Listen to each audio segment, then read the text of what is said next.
Hey guys, welcome to Fishing with Phil. Today we're going to talk about what type of rod and reel you want to use when you're throwing crankbaits. So let's get started.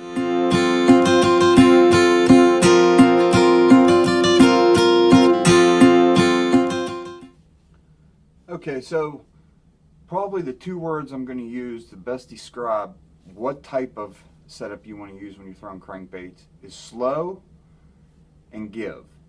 So those are going to be the two key words. So what do I mean by that? Well, let's talk about line first. I like to use 12-pound monofilament.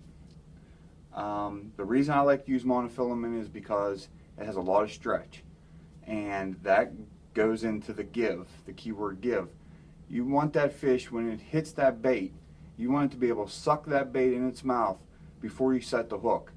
And then when you do set the hook and you're fighting the fish back, you want that line to stretch. You want as much give as possible. So that's why I like using monofilament. As far as 12-pound, I like using 12-pound because anything heavier than that, it seems to affect the action of the crankbait, along with it doesn't let it get to its desired depth, or the depth it was designed to get to. Anything lower than that, then you start taking a chance of breaking fish off, cutting your line because you're fishing around rocks or trees or cover. So you want something heavy enough to be able to take the abuse, but yet still let the crankbait do what it wants to do. So that's why I use that. The next would be the reel. Now I use a Lew's BB1 bait casting reel.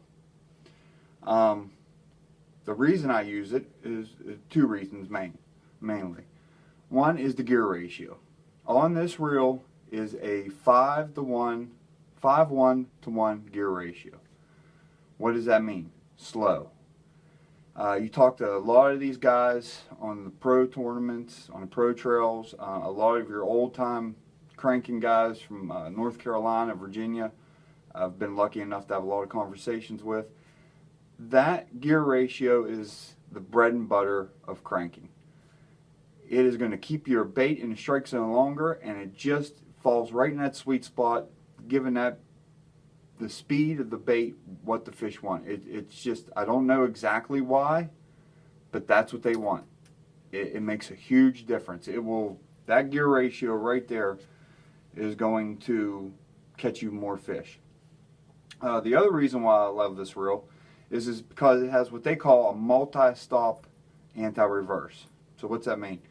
Most of your reels these days have an instant anti-reverse. So when you're reeling a handle and you stop reeling or you set the hook, it's instant. There's no back. There's no play. There's no give. And that's great for your single hook techniques. But when you're throwing a crankbait, you want as much give as possible. So what that does is when that fish slams that bait, there's just a little bit of back play. It's not a lot, but a little bit, where it takes stress off the gears internally and lets that fish get the bait in its mouth, which is the most important thing. You'd think you'd have all these hooks and you would have no problem, but for some reason, and people who fish crankbaits and jerkbaits and treble hook baits will know, they come off of these more than any other single hook bait out there, period. They shake them off, they spin them off. That's why you want as much give as possible.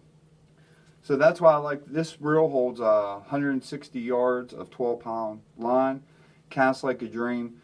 Lew's is by far my favorite bait casting reel out there. They're a great company, excellent customer service.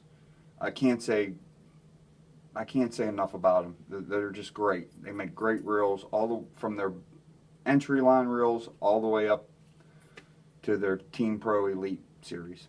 They're just great reels. Next is probably the most important part of your crankbait setup is the rod. I have here is a G Loomis CBR 845 7-foot medium heavy power moderate fast action rod. Well, 7 foot is what I like to use. Most of my rods are anywhere from 6.5 to 7 foot. That is more personal preference. If you like throwing a 7.5 foot rod, if you like throwing a 6 foot rod, you do what feels good to you. Next is the medium heavy. You can go medium or medium heavy. I like medium heavy because I will throw square bills on this too, sometimes, you know, upwards of 3/4 ounce crankbaits, and it handles them with no problem. The most important part of the rod is the action. Now this is a moderate fast action. That would be the upper end of the action. I wouldn't go any faster than that. Moderate to moderate fast is where you want your rod at. And all that means is, let's see if I can show you here, it's just a bend in the rod.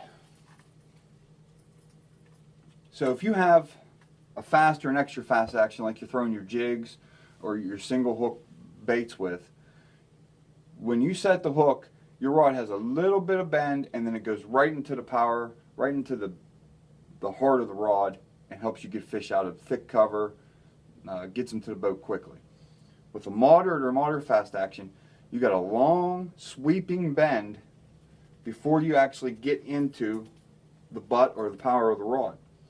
It's called parabolic bend, and a lot of glass rods will have that long sweeping parabolic bend. I love this rod. I've used it for a long time. This is an older rod. It works. But yeah, you want a moderate to moderate fast action, because then again, that word give. It's letting that bass get that bait in its mouth, and then when you do set the hook, there's a lot of give in the rod to get it back to the boat, to keep it under control. When it's jumping, when it's diving underneath your kayak or your boat, it really helps you bring the fish in without pulling those hooks out of its mouth. You don't want to pull the hooks out of the fish's mouth. So that's basically it. A slow gear ratio reel, monofilament to give you stretch, and a good medium to medium heavy, moderate to moderate fast action rod. It'll cast like a dream, and you'll bring in more fish to the boat using this setup. So if you guys have any questions, leave them in the comments below. If you haven't subscribed, please do. I'm really trying to make this channel as fun and educational as I can. Follow me on Instagram, Fishing with Phil 24, and I really appreciate all the support I'm getting so far, guys. I know there's a million videos on YouTube. I appreciate you taking time out of your day to watch one of mine. Thanks again, and we'll see you soon.